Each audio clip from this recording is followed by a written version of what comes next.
Hello everybody, welcome back to my channel. If you haven't been here before, my name is Debbie and I read a lot of books. So today's book is The Voyage of the Dawn Treader by C.S. Lewis. I have been reading out of the complete Chronicles of Narnia by C.S. Lewis, the illustrated version. I will admit this book kind of works on its own a bit. Blurb, I'm going to read off my tablet, I'm going to read it off my iPad, just so you can get the gist of the plot, and then I'll go into it. Narnia, where a dragon awakens, where stars walk the earth, where anything can happen. A king and some unexpected companions embark on a voyage that will take them beyond all known lands.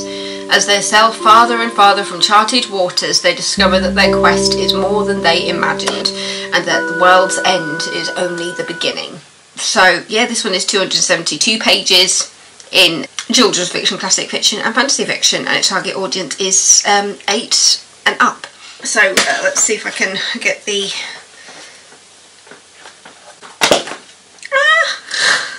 I tried to open it, I just lost it.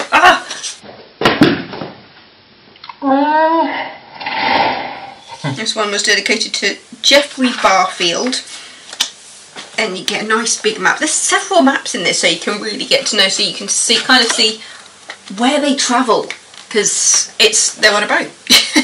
They are on a boat. And so yeah, you've got Arts and Callum and Narnia, Wildlands of the North, the Seven Isles. It doesn't have the first part of the voyage. It doesn't have the end of the world on it though, which is a big part of it.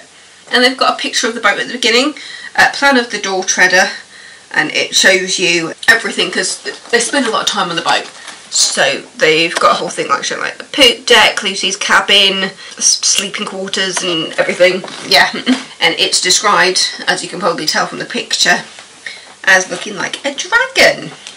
In this one you first meet Eustace Clarence Scrubb.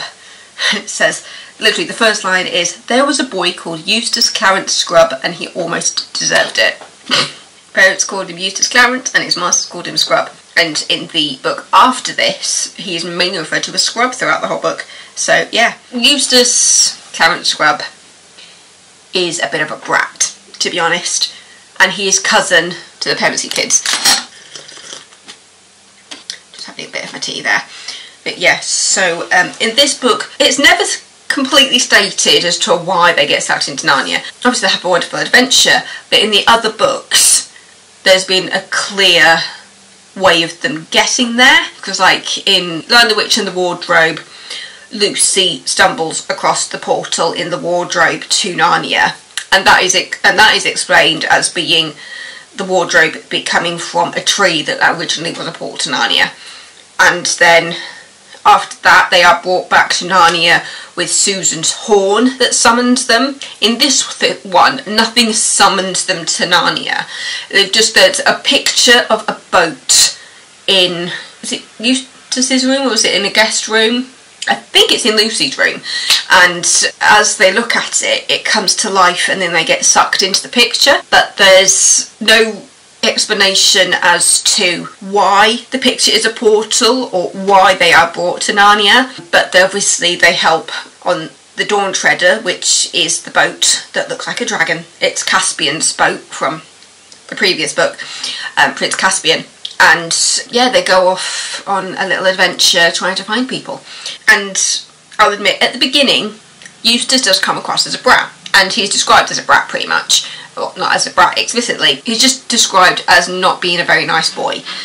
And it's obvious that Lucy doesn't like him. But yes, so in this one, the 3 children of the book are Lucy, Edmund and Eustace. The other 2 Pevensey children aren't included in this story, because I think it was in the previous book we found out that Peter and Susan are now too old to go to Narnia, and at the end of this one you find out that Lucy and Edmund are now too old to go back to Narnia. So this is the last book with the Pevenseys in it. The book after that goes into Eustace's story a little bit more. You mainly see it as a bit of a coming of age story for Eustace, because you see his personality change when he's in Narnia. He goes from being this horrible little brat, complaining about everything when they get to the boat, as Lucy and Edmund get their strength and their memories back from Narnia, Eustace is there going, this boat is pathetic. He's like, where are like the posh quarters? He's constantly just undermining everything around him, and he thinks that he's better than everybody. But it takes a moment of clarity in a different body for him to kind of get to know his new self. Basically, when they end up on an island, there's a point when Eustace is there going, I'm not going to do anything while everybody else is trying to get together like a little safe haven and like start a fire to get warm and like catch food and put like a little hut together for them to sleep.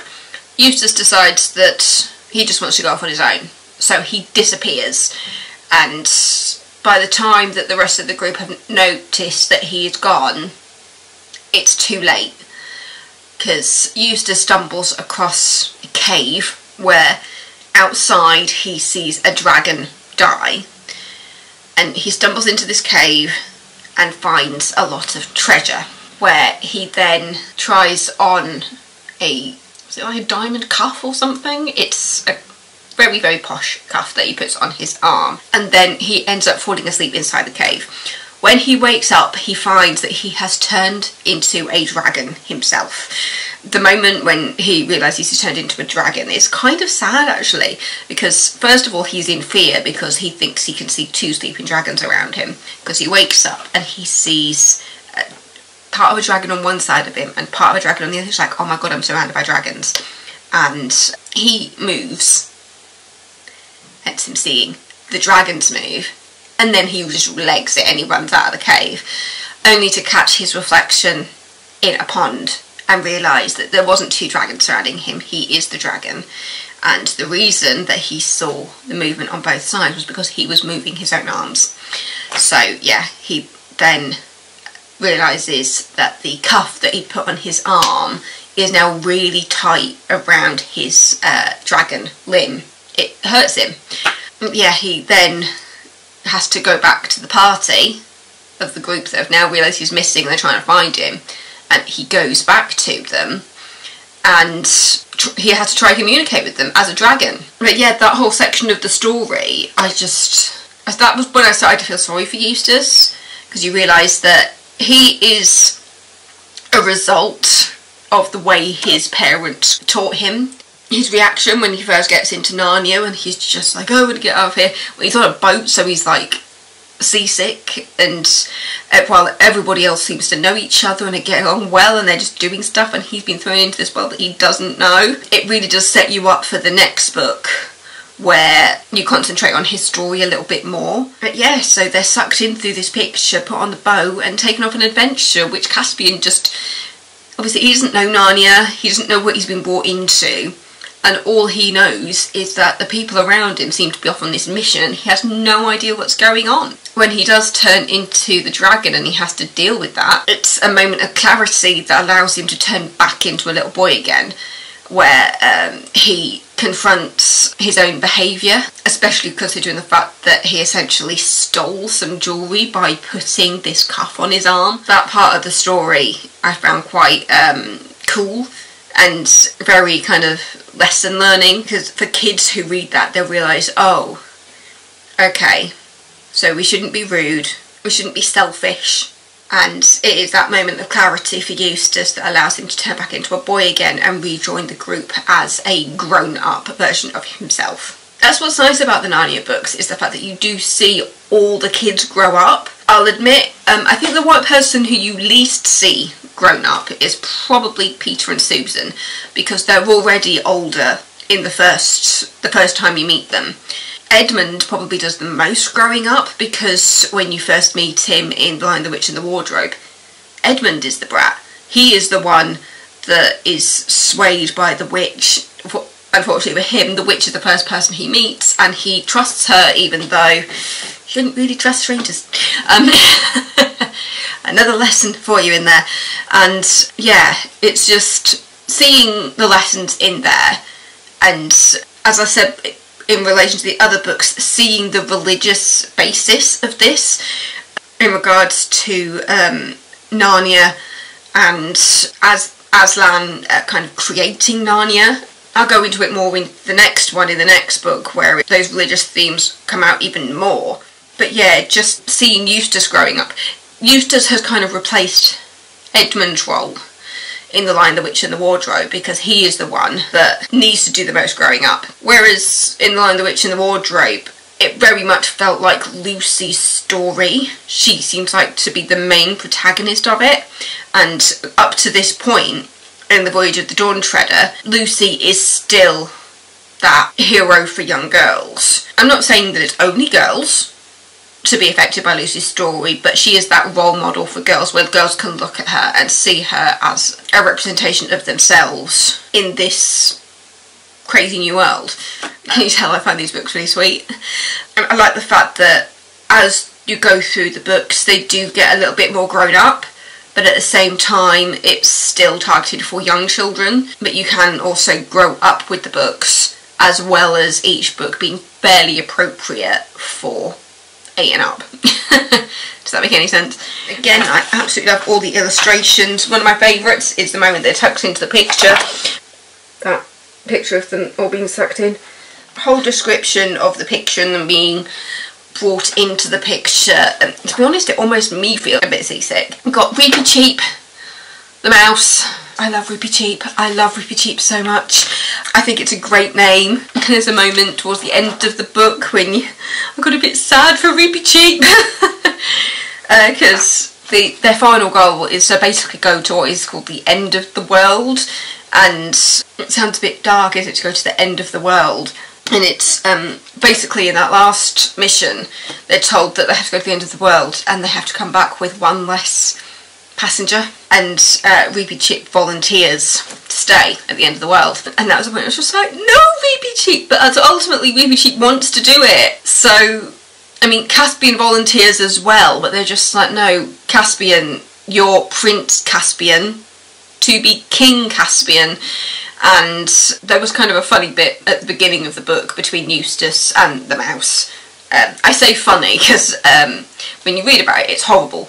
Basically, Eustace and Reepicheep do not get along, and there is a point when Eustace swings Reepicheep round by his tail, to which point Reepicheep bites him. He bites Eustace, and that's kind of on an even playing field at that point. But Eustace's reaction to Reepicheep was horrible. The relationship between Reepicheep and Eustace at the beginning is just it's not a good relationship. But yeah, as they go through and they find people, if I ever do that book tag where it's just like, have you got a book with a map in it? This one's got several, and I've also just started, because I was on set this morning, so I took a book with me just in case I had to need some downtime. I started The Lord of the Rings this morning, and that's got a couple of maps in it as well. I love the community in this book, because the shipmates, they all have to work together on the boat, so you see that camaraderie between them all, especially once Eustace has gone through his change as the dragon and he finds a better version of himself within the dragon and then comes out the other side of it. You see them properly working as a team on the boat and getting through all the missions. I love all the illustrations, they're just so beautiful. You've got this one when they're like driving into like the mountains and stuff. I mean, look at that, isn't that stunning?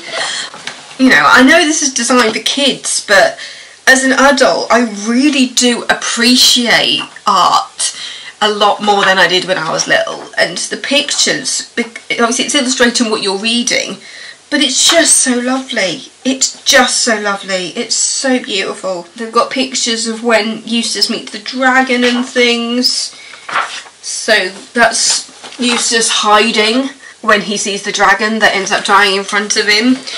And that's Eustace when he's crying once he realises that he's cut himself off from everybody and that he's a dragon now and he doesn't know how to communicate with anybody. And in the description, like, you can see the sadness in that dragon. Yeah, it's actually when Eustace is a dragon that he starts a friendship with Reepicheep. And so seeing it as like a friendship between a mouse and a dragon is just, it's sweet. It's sweet. This was just a really, really lovely book. Can you tell I just think they're a really, really good series of books? There's just so much. Yeah, there's some slightly questionable things in there occasionally, but ultimately it's just got really, really good message in there. Obviously I'm not going to spoil the whole story for you, but with all the different little adventures and like meeting like they're not mermaids but they kind of are mermaids bit, there's just so many wonderful moments in it. You know, the fact that at the end it says that Caspian has changed for the better and they think it's the Pevensies that changed him, and obviously it is partly the Pevensies but also the adventure that he went on with them that changed him. Yeah. So the next book is The Silver Chair, so that'll be the next one of the Narnia books. The Chronicles of Narnia. I'm very much enjoying these books at the moment. Ugh, I need to put my foot down because I injured it this morning. Ow. I injured my foot on set this morning. I was jogging in the woods and just on the last take I tripped and slipped just as I went past the camera. And they were just like, oh my god, are you okay? And I was just like, did you get the shot? Did you get the shot? And they were just like, yes, we got the shot. And it was just like, great.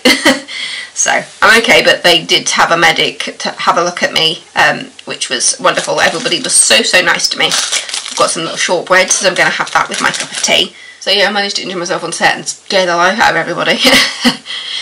But as I said to them, you know, I expect to see this on an outtake show at some point. Like, it'll be alright on the night. But yeah, so thanks for watching. Don't forget to subscribe if you're not already. Still reading all the books for you. But yeah, see you tomorrow with another day of Vlogmas.